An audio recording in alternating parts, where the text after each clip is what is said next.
I'm Chef Mariko. Today I'm going to show you how to make gluten-free red velvet brownies.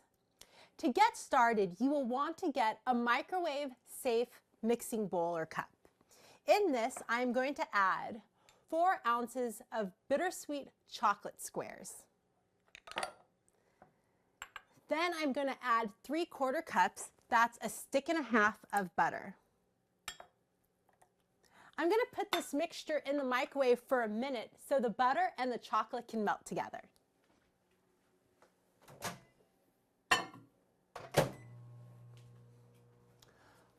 While that's melting, I am going to make my gluten-free red velvet brownie recipe. First, you want to add 2 cups of your favorite gluten-free flour mixture. Add 2 cups of sugar and 4 eggs.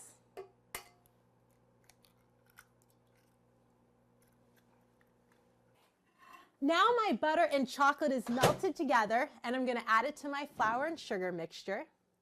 Then I'm going to add a pinch of salt and 1½ teaspoons of baking powder. Now to get the real red velvet action, I'm going to add 1 ounce of red food coloring.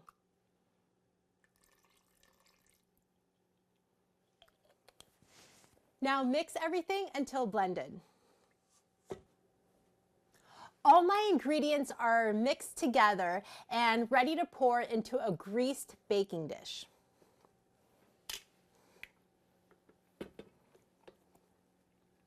Today I'm going to be using a 9-inch square baking dish.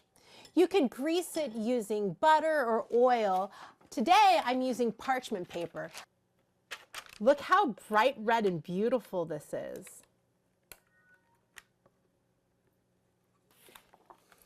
Now I'm going to bake at 350 degrees for about 25 to 30 minutes. This is Chef Mariko showing you how to make gluten-free red velvet brownies. Enjoy!